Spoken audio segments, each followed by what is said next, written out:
Exercise Incorporated presents Food for Thought! Hello, and welcome back to Food for Thought. As you know, I'm Ethan.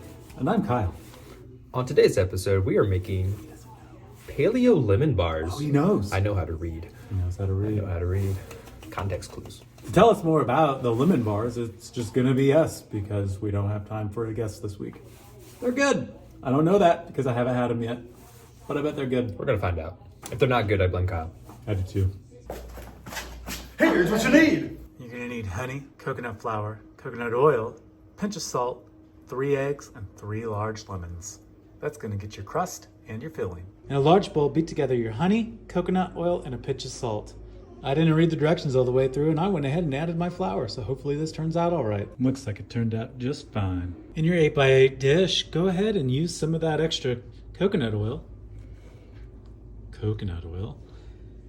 and spread it around nice and thick so that it's all greased up. Transfer your dough over into your dish and then press it down evenly. I'm using a bit of parchment paper to help push this down so that it's even all the way across.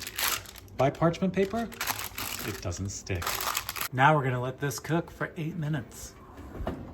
Or until brown, light brown. After 8 minutes, it's not even a light brown.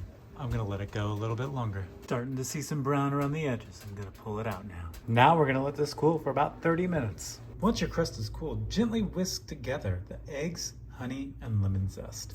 Don't blend them, and don't use your electric mixer.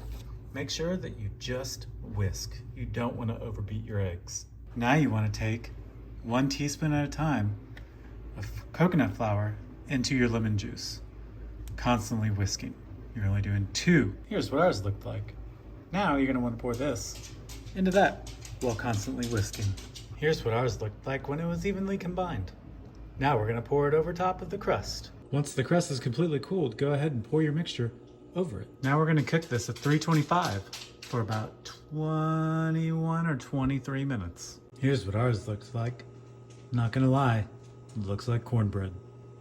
We'll see how it looks when it cools.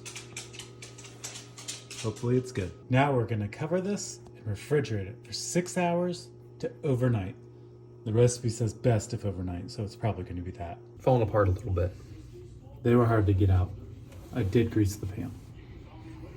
Smells like lemon. They're going to be lemony. Cheers. Lemony snicket.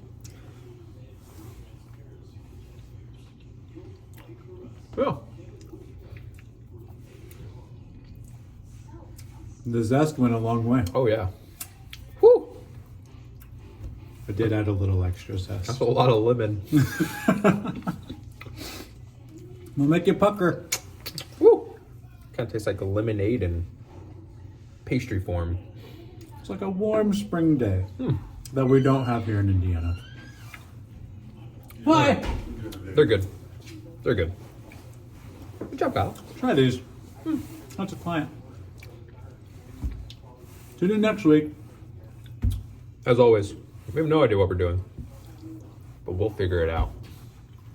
It did turn out good. Bye.